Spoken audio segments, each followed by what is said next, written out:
माननीय सदस्यहरू, अब सम्माननीय प्रधानमन्त्री श्री पुष्पकमल दाहाल प्रचण्डलाई नेपालको संविधानको धारा 100 को उपधारा 2 बमोजिम प्रतिनिधि सभाबाट विश्वासको मत प्राप्त गर्न प्रतिनिधि सभा नियमावली 2075 को नियम 152 को उपनियम 4 बमोजिम वक्तव्य सहित प्रस्ताव प्रस्तुत गर्न अनुमति दिन्छु।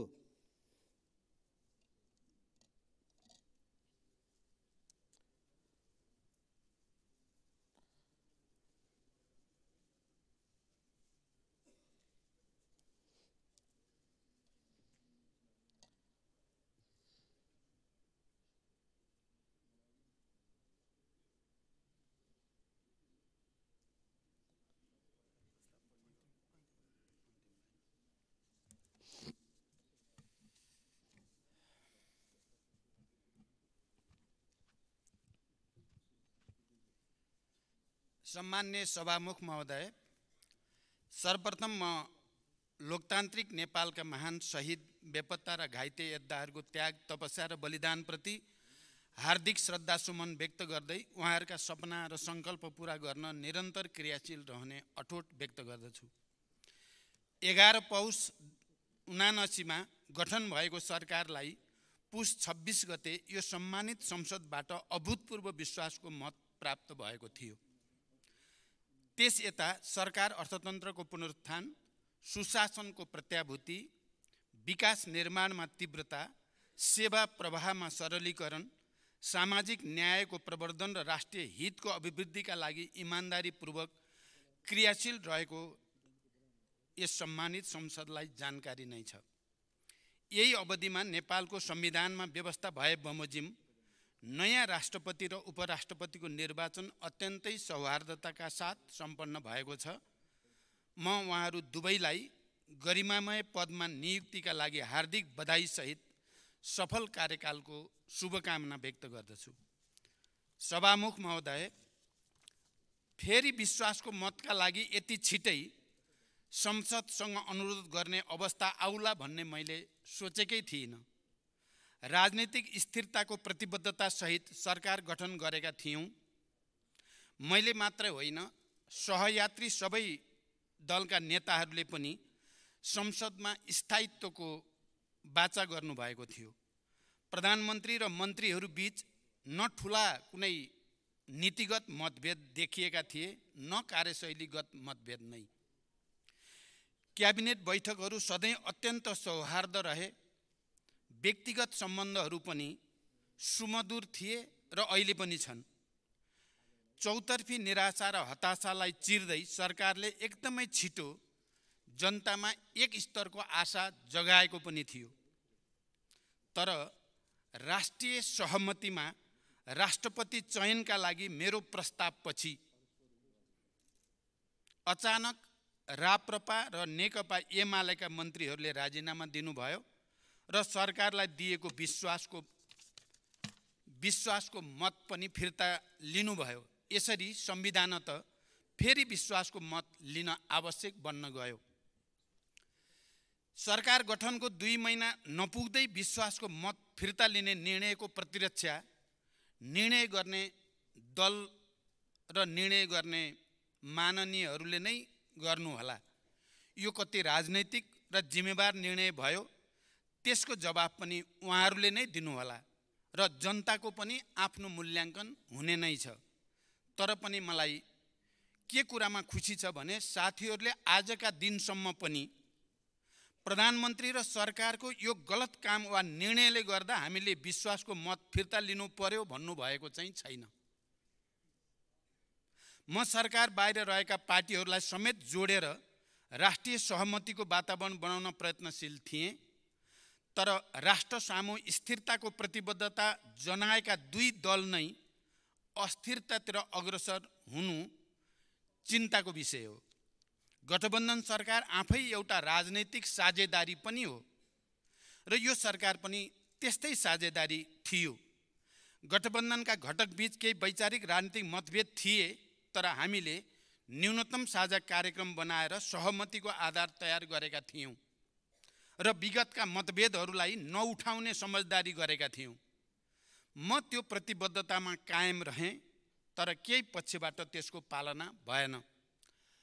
सभामुख महोदय, संसदमा पहिलो दिन नै संसद विघटनको अत्यन्त संवेदनशील विषयले प्रवेश पायो र त्यसले सिङ्गो देश तरङ्गित पनि बन्यो।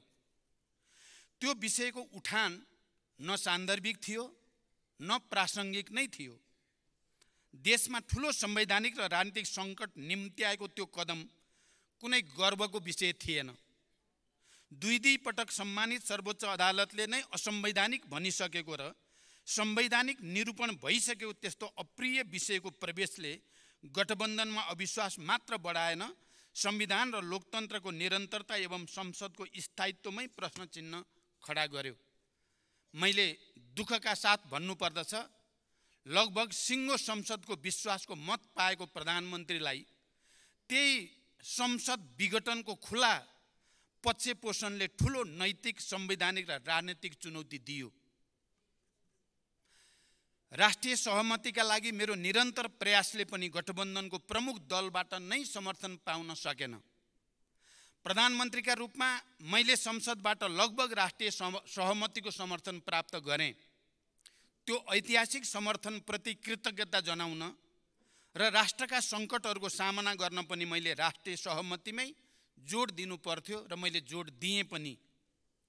राष्ट्रपति जस्तो सम्मानित संस्था पटक पटक राजनीतिक विवादमा परेको र त्यसले लोकतन्त्रप्रतिको जनआस्थाकै मानमर्दन गरेको पृष्ठभूमिमा मैले नयाँ राष्ट्रपतिमा राष्ट्रिय सहमति जुटाउने नयाँ सुरुवात गर्न चाहेँ।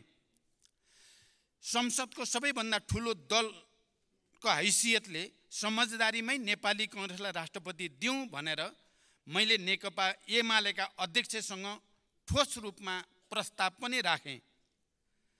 त्यसले राजनीतिक सन्तुलन पनि कायम हुन्छ र अन्य समस्या समाधान गर्न पनि सहज हुन्छ भन्नेको मैले भनेको थिएँ।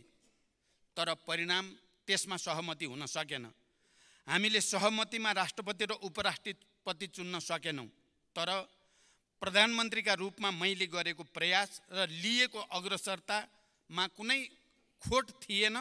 म आज सम्मानित सदनलाई भन्न चाहन्छु, मेरो त्यो चाहना के कमजोरी थियो र या यो पहल राष्ट्रप्रतिको जिम्मेवारी बोध थियो? सभामुख महोदय, मैले संसदसँग वाचा गरेको थिएँ, म हरेक पटक रिपोर्ट कार्डका साथ उपस्थित हुनेछु। एमाले र राप्रपाका मन्त्रीहरूले सरकार छाडेपछिको गतिरोधले प्रभाव नपरेको भए सरकारका उपलब्धिको सूची अझ फराकिलो हुने थियो। तैपनि यो छोटो अवधिमा केही उल्लेखनीय काम अवश्य भएका छन्। म छोटकरीमा ती काम उल्लेख गर्ने अनुमति चाहन्छु। सरकारका नीतिगत प्राथमिकता र कार्यक्रममा समेटिएका विषयको प्रभावकारी, परिणाममुखी र समयबद्ध कार्यान्वयनका लागि एकीकृत कार्ययोजना तयार भएको छ। अर्थतन्त्रको पुनरुत्थान, सेवा प्रवाहमा सुधार, सुशासन, विकास र सामाजिक न्यायलाई प्राथमिकतामा राखेर नीतिगत, प्रक्रियागत र संस्थागत सुधारका निर्णयहरू कार्यान्वयनमा लगिसकिएको छ।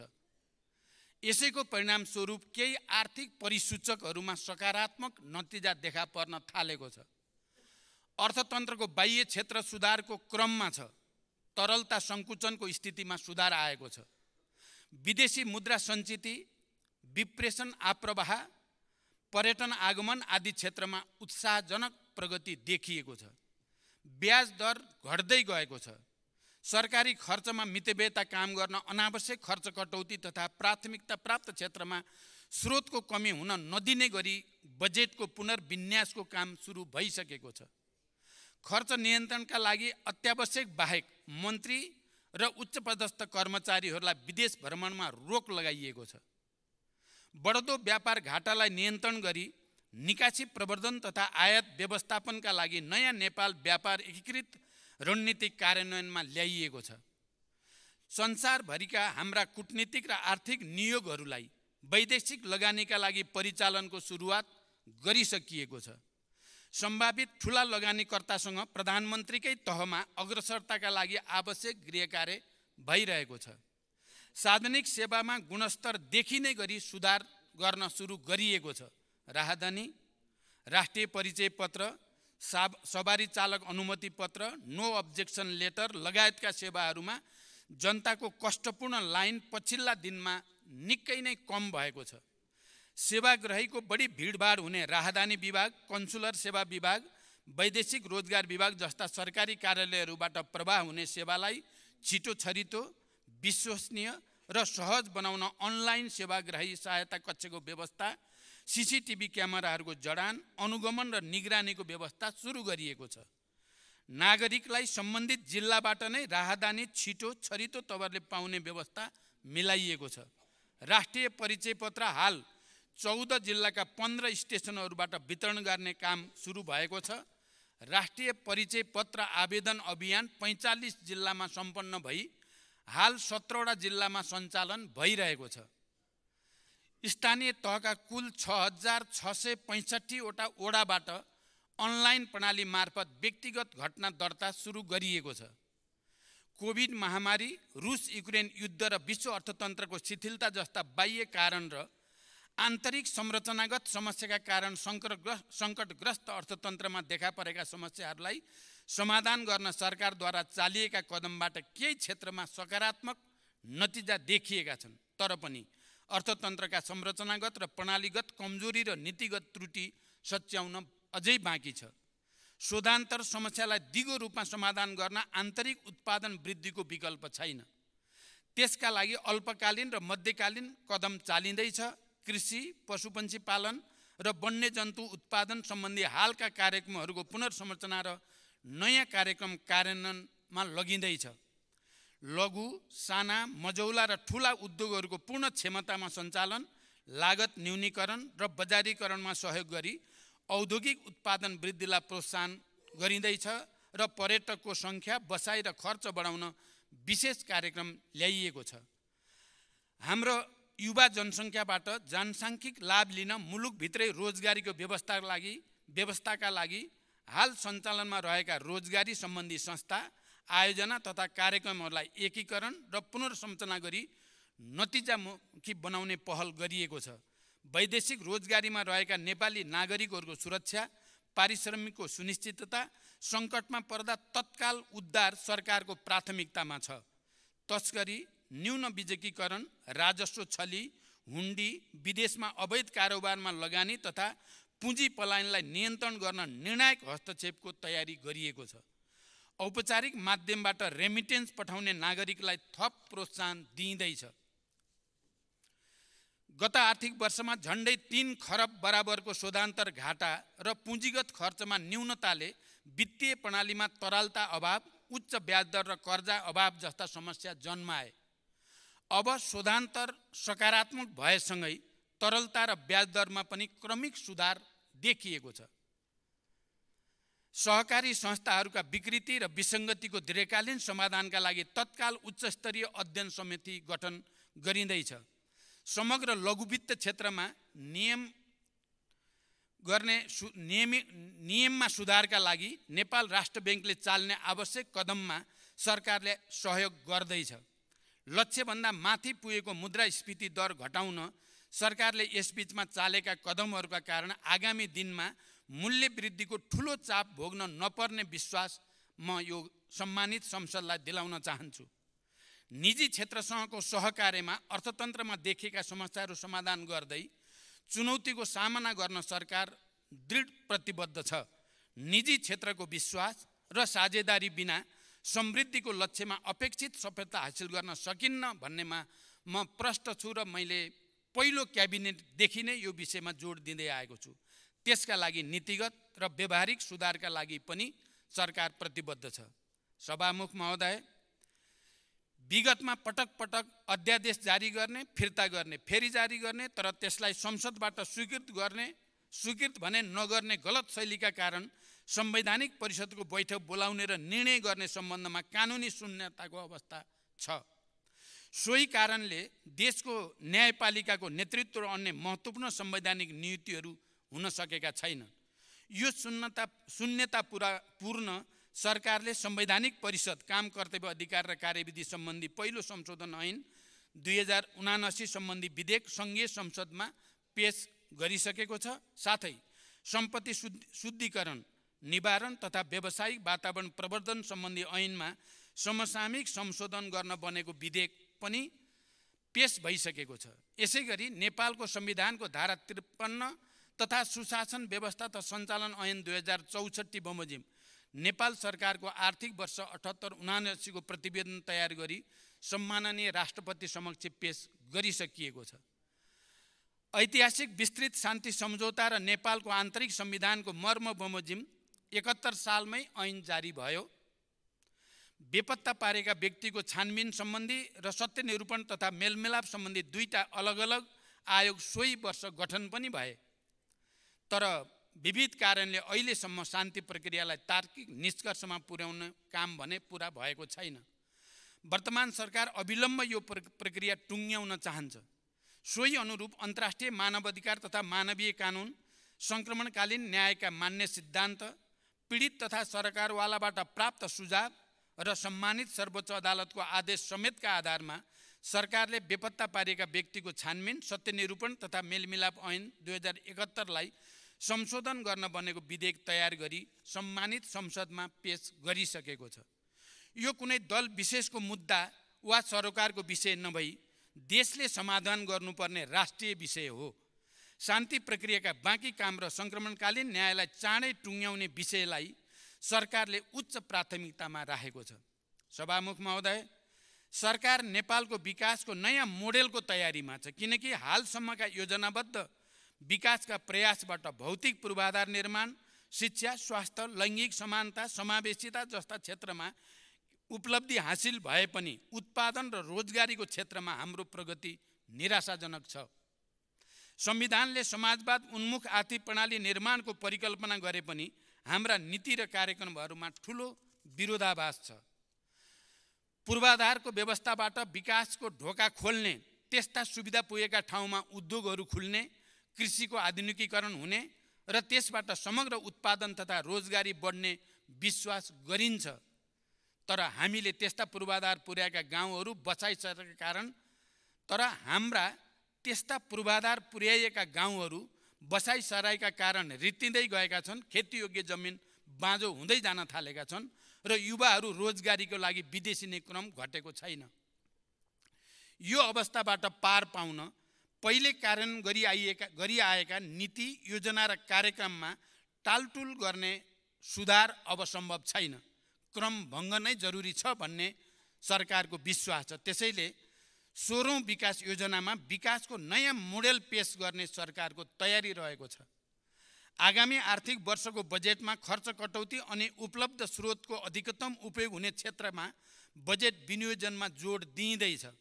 अत्यावश्यक बाहेक नयाँ आयोजनाहरू सुरु नगर्ने र अधिक प्रतिफल दिने आयोजनाहरूलाई मात्र बजेट विनियोजन गर्ने नीति लिइँदैछ। उत्पादन र रोजगारीको क्षेत्रमा केही थप कार्यक्रम अघि बढाइँदैछ। पुँजीगत खर्च कम हुने र सम्पन्न भएका कामको पनि गुणस्तर न्यून हुने रोग निराकरण गर्न आगामी आर्थिक वर्षमा संरचनागत र प्रणालीगत सुधार गरिँदैछ।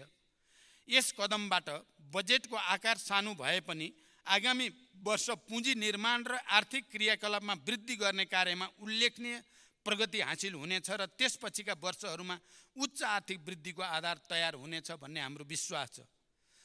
सभामुख महोदय, सबै सरकारी सेवाहरूको लागत र समय पनि घटाएर अनलाइन प्रणालीबाटै सबै सेवा चुस्त र सहज रूपमा उपलब्ध गराउन आवश्यक काम भइरहेका छन्। हेलो सरकारलाई थप प्रभावकारी बनाइएको छ र त्यसलाई आगामी दिनमा स्थानीय तहसम्म विस्तार गरिनेछ। नागरिकता सम्बन्धी ऐन, सङ्घीय निजामती ऐन, सङ्घीय शिक्षा ऐनको विधेयकलाई यथाशीघ्र अन्तिम रूप दिई संसद समक्ष पेश गर्न सरकारले यस सम्बन्धी प्राविधिक कामहरू सदनताका साथ अगाडि बढाइरहेको छ। निजामती लगायत सबै राष्ट्र सेवकहरूको मनोबल उच्च राख्न सरकारले आफ्नो क्षमताले भ्याएसम्म सेवा सुविधा बढाउँदै लैजाने नीति लिएको छ।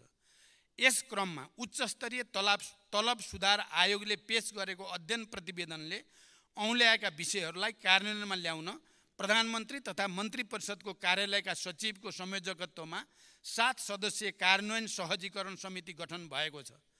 अत्यावश्यक सेवा प्रदान गर्ने कार्यालयहरूमा कतिपय सार्वजनिक बिदाका दिनहरूमा समेत कार्यालय खोल्ने गरी विक्रम सम्वत 2080 सालमा दिइने सार्वजनिक बिदा तथा कार्यालय समय निर्धारण गरिएको छ। निजामती प्रशासन, सुरक्षा निकाय लगायत सार्वजनिक प्रशासनलाई कम खर्चिलो, चुस्त, जवाबदेही र सक्षम बनाउन एवं तीन तहका सरकारहरू बीचको सम्बन्धलाई संविधानको मर्म र भावना अनुरूप ठिक ढङ्गबाट अघि बढाएर संघीयता कार्यान्वयनमा सहजीकरण गर्ने सम्बन्धमा सुझाव पेश गर्न सरकारले उच्चस्तरीय प्रशासन पुनर्संरचना आयोग गठन गर्दैछ। त्यसलाई मर्यादित एवं व्यवस्थित बनाउन अन्य देशका अभ्यास समेतको अध्ययन गरी सुझाव सहितको प्रतिवेदन पेश गर्न गृह मन्त्रालयका सचिवको संयोजकत्वमा एक उच्चस्तरीय समिति गठन गरिएको छ। प्रशासनिक समन्वयका लागि नेपाल सरकारका मुख्य सचिवको संयोजकत्वमा प्रशासनिक समन्वय परिषदको गठन भएको छ। संघीयता कार्यान्वयनमा देखा परेका समस्या समाधान गर्न संविधान र कानुन बमोजिम गठित अन्तर प्रदेश परिषद लगायतका संयन्त्रलाई क्रियाशील बनाउने र गर्न बाँकी कामहरूको सूची बनाई क्रमशः कार्यान्वयन गर्दै जाने दिशामा सरकार अघि बढिरहेको छ। संविधानको अनुसूचीमा रहेका तीनवटै तहका सरकारको कार्यसूचीलाई परिभाषित गर्ने क्रममा विगतमा तयार गरिएका कार्य विस्तृतीकरण प्रतिवेदनलाई पुनरावलोकन र आवश्यक परिमार्जन गरी तीन तहको सरकारका बीचमा रहेको काम तथा जिम्मेवारीको दोहोरोपन र अन्य दुविधाजनक विषयलाई थप स्पष्ट गरिँदैछ। सभामुख महोदय, नेपाल सरकार, प्रदेश सरकार र स्थानीय तहबीच प्राकृतिक स्रोतको रोयल्टी बाँडफाँड स्वीकृत गरिएको छ। विकास आयोजना तथा सार्वजनिक निर्माणमा अत्यावश्यक प्राकृतिक स्रोत साधन, ढुङ्गा, गिटी, बालुवा आदिको आपूर्तिमा देखेका समस्या समाधान गर्न अनावश्यक दोहन नियन्त्रण गरी दिगो र वातावरण मैत्री हुने गरी उत्खनन र बिक्री वितरण गर्न सहयोग पुर्याउने ढुङ्गा, गिटी, बालुवा उत्खनन, बिक्री तथा व्यवस्थापन सम्बन्धी दोस्रो संशोधन मापदण्ड 79 कार्यान्वयनमा ल्याइएको छ। विकास सम्बन्धी छुट्टै ऐनको विधेयक तयार भइरहेको छ। राष्ट्रिय गौरव लगायतका ठूला परियोजनाहरूको निर्माणलाई निर्धारित लागत, गुणस्तर र समयमै सम्पन्न गर्न बजेट र जनशक्ति अभाव नहुने गरी आवश्यक व्यवस्था मिलाइएको छ। त्यस्ता आयोजनाहरूको स्थलगत अनुगमनलाई तीव्रता दिँदै प्रधानमन्त्री तथा मन्त्री परिषदको कार्यालयबाट आवश्यक निर्देशन, समन्वय र सहजीकरण पनि भइरहेको छ। ठेक्का लिएर काम पुरा नगर्ने, बीचमै काम छोड्ने तथा काममा विलम्ब गर्ने निर्माण व्यवसायहरूलाई सचेत गराइएको छ र बारम्बार म्याद थप्दा पनि काम पुरा नगर्ने व्यवसायलाई कालो सूचीमा पनि राखिएको छ। निर्माण कार्यमा गुणस्तर कायम गर्न अनुगमन तथा प्राविधिक परीक्षणमा तीव्रता दिइएको छ। साथै काम सम्पन्न भइसकेर पनि निर्माण व्यवसायले समयमै भुक्तानी नपाउने समस्यालाई पनि सरकारले गम्भीरतापूर्वक लिएर समाधानमा अगाडि बढिरहेको छ। देशका विभिन्न 8 स्थान औद्योगिक ग्रामको रूपमा घोषणा भएका छन्। चालू आर्थिक वर्षमा उद्योग विभाग अन्तर्गत करिब रु 20 अरब प्रत्यक्ष वैदेशिक लगानीको प्रतिबद्धता प्राप्त भएको छ भने अहिलेसम्म प्रत्यक्ष वैदेशिक लगानी प्रतिबद्धता करिब 4 खरब 40 अरब पुगेको छ। यसैगरी लगानी बोर्ड मार्फत हालसम्म करिब रु 10 खरब 40 अरब लगानी प्रतिबद्धता प्राप्त भएको छ। देशमा हालसम्म जडित विद्युत क्षमता 2632 मेगावाट पुगेको छ भने करिब 96% जनतामा विद्युतको पहुँच पुगिसकेको छ।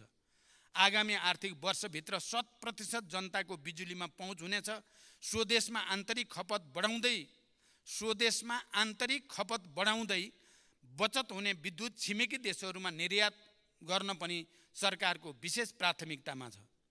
सभामुख महोदय, मलखादमा दिइएको अनुदान लक्षित वर्गसम्म नपुगेको र कतिपय अवस्थामा दुरुपयोग भएको सरकारवालाको चासोपछि यसमा सरकारले पुनरावलोकनको आवश्यकता महसुस गरेको छ।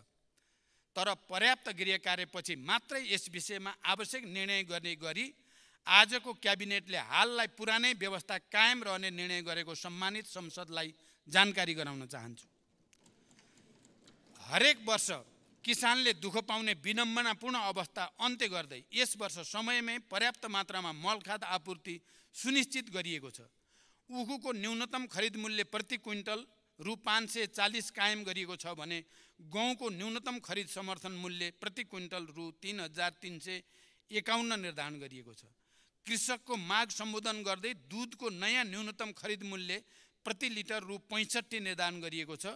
बर्ड फ्लू रोग नियन्त्रणका क्रममा नष्ट गरिएका वस्तुहरूको क्षतिपूर्ति स्वरूप कृषकहरूलाई राहत प्रदान गरिएको छ। भूमिको वैज्ञानिक व्यवस्थापन र सुकुम्बासीहरूको समस्या समाधानका लागि अहिले भइरहेका प्रयासहरूले छिटै परिणाम दिने विश्वास हामीले लिएका छौँ। सरकारी निकायका वेबसाइटहरू बीच एकरूपता कायम गर्न एकीकृत वेबसाइट व्यवस्थापन प्रणाली विकास गरिएको छ। सार्वजनिक सेवा प्रवाह गर्ने सरकारी कार्यालयहरू बीच अन्तर आबद्धता सुरु भएको छ। आगामी शैक्षिक सत्र अगावै विद्यार्थीलाई पाठ्यपुस्तक उपलब्ध गराउने विषयलाई सरकारले उच्च प्राथमिकतामा राखेको छ। यसैगरी नेपाल सरकारबाट निर्णय भई नेपाल राजपत्रमा प्रकाश हुन बाँकी शहीदहरूको नामावली नेपाल राजपत्रमा प्रकाशन गर्ने प्रक्रिया अघि बढेको छ। कोशी अस्पताललाई शिक्षण अस्पतालका रूपमा विकास गरी पूर्वाञ्चल विश्वविद्यालय अन्तर्गत आङ्गिक मेडिकल कलेजका रूपमा सञ्चालन गर्ने व्यवस्था गरिएको छ। गेटा मेडिकल कलेजलाई शहीद दशरथ चन्द राष्ट्रिय स्वास्थ्य विज्ञान विश्वविद्यालयको रूपमा विकास गर्न मन्त्री परिषदबाट अवधारणा पत्र स्वीकृत भई प्रक्रिया अगाडि बढाइएको छ। सरकारी अस्पतालहरूको स्तरोन्नति गरी न्याम्स अन्तर्गत नयाँ मेडिकल कलेजहरू खोल्न अत्यन्त तीव्रताका साथ गृह कार्य भइरहेको छ। यसबीच पोखरा अन्तर्राष्ट्रिय विमानस्थल सञ्चालनमा आएको छ भने विभिन्न विमानस्थलको स्तरोन्नति भइरहेको छ। राष्ट्रको आत्मबल र सम्मान बढाउने खेलाडीहरूलाई प्रोत्साहित र पुरस्कृत गरिएको छ। रङ्गशाला निर्माणलाई पनि गति दिइएको छ। वैदेशिक रोजगारीमा जान चाहने श्रमिकहरूले अनलाइन माध्यमबाटै श्रम अनुमतिका लागि आवेदन गर्न सक्ने तथा उनीहरूलाई अनलाइन माध्यमबाटै श्रम स्वीकृति दिने प्रणाली सञ्चालनमा आएको छ। रोजगारदाता कम्पनी र श्रमिक बीच भएको कार्य सम्झौताको आधारमा पुरै कार्य अवधिको लागि कार्य अनुमति दिने व्यवस्था कार्यान्वयनमा ल्याइएको छ।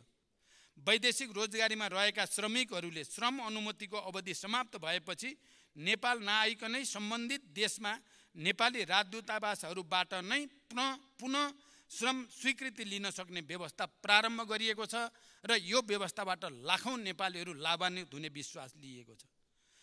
स्वदेशी औपचारिक तथा अनौपचारिक एवं स्वरोजगारका क्षेत्रमा संलग्न र वैदेशिक रोजगारमा गएका व्यक्तिहरूलाई समेत सामाजिक सुरक्षा कोषमा आबद्ध गराउने प्रक्रिया सुरु भएको छ। आर्थिक वर्षको माघ मसान्तसम्म कुल रु 690 अरब विप्रेषण आप्रवाह भएको छ। यस अवधिमा छिमेकी मुलुक लगायत सबै मित्र राष्ट्रहरूसँग पारस्परिक समानताको आधारमा असल र मैत्रीपूर्ण सम्बन्ध कायम गर्न जोड दिइएको छ। कतारको दोहामा सम्पन्न अति कम विकसित मुलुकहरू सम्बन्धी 5औं संयुक्त राष्ट्रसङ्घीय सम्मेलनमा सहभागी भई नेपालले आफ्नो धारणा प्रस्तुत गरेको छ। त्यस क्रममा अति कम विकसित मुलुकबाट स्तरोन्नति हुँदा नेपाल लगायत अति कम विकसित देशहरूको राष्ट्रिय अर्थतन्त्रमा पर्न सक्ने असरलाई न्यूनीकरण गर्न अन्तर्राष्ट्रिय समुदायले उपलब्ध गराउनुपर्ने आर्थिक र प्राविधिक सहयोगका विषयमा ध्यानाकर्षण गरिएको छ। सभामुख महोदय, महिला सशक्तिकरण तथा युवा रोजगारी र उद्यमशीलता विकासका लागि विभिन्न कार्यक्रमहरू कार्यान्वयनमा ल्याइएका छन्। सामाजिक न्याय र समावेशी विकासका कार्यहरूले गति लिन थालेका छन्। विपन्न, पिछडा वर्ग, लोपोन्मुख जाति र सीमान्तकृत समुदायको संरक्षण र विकासका लागि लक्षित कार्यक्रमहरू सञ्चालन गरिएको छ। यसबीचमा विश्व ब्याङ्कबाट विद्यालय क्षेत्र रूपान्तरणको लागि 120 मिलियन अमेरिकी डलर बराबरको सहुलियतपूर्ण ऋण स्वीकार गर्न सैद्धान्तिक सहमति दिइएको छ। नेपाल स्थानीय पूर्वाधार सहयोग कार्यक्रमका लागि बेलायत सरकारबाट करिब 14 अरब 31 करोड अनुदान सहायता उपलब्ध हुने भएको छ। नेपाल गुणस्तरीय स्वास्थ्य सेवा प्रणाली कार्यक्रमको लागि विश्व ब्याङ्कबाट 100 मिलियन अमेरिकी डलर सहुलियतपूर्ण ऋण तथा 3.84 मिलियन अमेरिकी डलर अनुदान सहायता स्वीकार गर्न सैद्धान्तिक स्वीकृति दिइएको छ। यी तथ्यहरूले मेरो नेतृत्वको सरकारले छोटो समयमा पनि राज्यका निर्देशक सिद्धान्त, नीति तथा दायित्वहरूको कार्यान्वयन, सार्वजनिक सेवामा नागरिकहरूलाई सरल र सहज पहुँचको सुनिश्चितता तथा समग्र शासकीय सुधारका दिशामा चालिएका महत्त्वपूर्ण कदमलाई आँकडाबाटै पुष्टि गर्दछन्। आगामी दिनमा पनि जनताको हित र राष्ट्रको समृद्धिका लागि सरकार निरन्तर समर्पित र क्रियाशील हुनेछ भन्ने प्रतिबद्धतासहित मलाई विश्वासको मत दिनुहुन सबै मान्य सदस्यहरूलाई हार्दिक अनुरोध गर्दछु। नागरिकको विकास, समृद्धि र सुशासनप्रतिको उच्च अपेक्षालाई पुरा गर्न आगामी दिनमा थप निष्ठा र समर्पण भावका साथ काम गर्ने अठोट पनि म यस सन्दर्भमा व्यक्त गर्न चाहन्छु। सभामुख महोदय, मैले यसअघि पनि संसदमा भनेको छु, आज पनि दोहोर्याउन चाहन्छु। राष्ट्रका सङ्कट र सम्भावना दुवैले राष्ट्रिय सहमतिको माग गरेका छन्। राजनैतिक नेतृत्व र सार्वजनिक प्रशासकहरूमा विकास मैत्री, सेवाग्राही मैत्री र लगानी मैत्री मानसिकता तयार गर्नु छ। लाखौं युवालाई स्वदेशमै रोजगारी सृजना गरी सम्मानित जीवन दिन राष्ट्रले साझा सङ्कल्प लिन जरुरी छ। एउटा गुणस्तरीय रङ्गशाला समेत नपाएका क्रिकेट खेलाडीले देशलाई विश्वकप छनौटसम्म पुर्याए। तीमाथि न्याय गर्न पनि हामी सबै एक ठाउँमा उभिनु छ। आर्थिक सङ्कटको सामना गर्न हामीसँग राष्ट्रिय सहमतिको विकल्प छैन। निरपेक्ष गरिबीमा रहेका 50 लाख नेपालीलाई त्यहाँबाट निकाल्न सबै दल एक ठाउँमा उभिन जरुरी छ। राष्ट्रियता, राष्ट्रिय सुरक्षा, परराष्ट्र सम्बन्ध, प्रमुख आर्थिक विषय एवं रणनीतिक पूर्वाधार लगायतका राष्ट्रका आधारभूत विषयहरूमा पनि मैले राष्ट्रिय सहमतिको विकल्प देखेको छैन। राष्ट्रिय स्वाधीनता, राष्ट्रिय हित र स्वाभिमानलाई उच्च प्राथमिकता दिँदै छिमेकी र बाँकी विश्वसँग असंलग्न परराष्ट्र नीति अन्तर्गत आत्मसम्मानपूर्ण सम्बन्धका लागि राष्ट्र एकताबद्ध हुनु छ। शान्ति प्रक्रियालाई निष्कर्षमा पुर्याउन पनि मैले आम सहमति अनिवार्य देखेको छु। सरकार सञ्चालन र राजनीतिको तदर्थ शैलीले मात्रै राष्ट्रका आजका आवश्यकतालाई सम्बोधन गर्ने सक्ने अवस्थामा हामी छैनौँ। हजारौं रोजगारी सृजना गर्ने महत्त्वकांक्षी परियोजनाहरूका लागि हामीले बाँकी विश्वलाई विश्वस्त गर्न पनि राष्ट्रिय एकता नै जरुरी छ। देशलाई आकर्षक लगानीको गन्तव्य बनाउन नसकेसम्म हामीले ठुलो आर्थिक रूपान्तरणको अपेक्षा गर्न सक्दैनौँ। त्यसका लागि हामीले विश्व रङ्गमञ्चमा अब नेपालले एकीकृत रूपमा फरक ढङ्गले सोच्न थालेको छ भन्ने सन्देश दिनु छ। अहिलेकै पर्यटकको सङ्ख्या र गुणस्तरले हाम्रो पर्यटन क्षेत्रले फड्को मार्न सक्दैन। अहिलेकै पूर्वाधारले मात्र पनि हामी पर्यटनमा क्रान्ति ल्याउन सक्दैनौँ। हामीले आर्थिक क्रान्ति गर्नु छ जसले देशमा सकारात्मक आर्थिक कायापलट गरोस्। यो कसैको एकल नायकत्वमा सम्भव छैन। राष्ट्रको निर्माण कुनै अमुक नेता वा पार्टीको एकाधिकार वा क्षमताको विषय पनि होइन। यो संसदमा हामी बीच असहमतिका जति विषय होलान् सोभन्दा धेरै सहमतिका विषय छन्। यो संविधान हाम्रा साझा सङ्घर्षहरूको परिणाम हो। हामी सबैलाई हाम्रो राष्ट्र र हाम्रा लोकतान्त्रिक संस्थाहरूप्रति गर्व छ। हामी सबै राष्ट्र र नागरिकको जीवन बदल्ने सङ्कल्पका साथ राजनीतिमा छौँ। अहिले देशको सार्वजनिक बहसको स्तर अलिकति खस्केको छ। समाधान होइन दोषारोपणमा रमाउने प्रवृत्ति देखिँदैछ। एक थरी अराजक तत्त्वहरूले आफ्ना गुफाबाट निस्केर नयाँ समस्या पैदा गर्ने प्रयास पनि देखिएका छन्। जनतामा भ्रम सिर्जना गर्ने र लोकतान्त्रिक संस्थाहरू विरुद्ध मोहभङ्ग गराउने प्रयास पनि यदाकदा देखिने गरेका छन्। देशको आर्थिक प्रणाली नै अवरुद्ध पार्ने सम्मका कोसिस पनि हुन थालेका छन्। यस्तो बेला पनि हामी विभाजित भयौँ भने हामीले इतिहासलाई के जवाब दिन्छौँ? म सिङ्गो सदनलाई र विशेष गरी नेकपा एमाले र राप्रपालाई पनि आफ्नो निर्णयमा पुनर्विचार गर्न, राष्ट्रिय सहमतिका लागि सरकारलाई विश्वासको मत दिन विशेष आग्रह गर्न चाहन्छु। मलाई विश्वास छ यो सम्मानित संसद फेरि एकपटक स्थायित्व र एकताको सन्देश दिँदै अस्थिरताको विपक्षमा उभिनेछ। यही विश्वाससहित बिदा हुन्छु। धन्यवाद।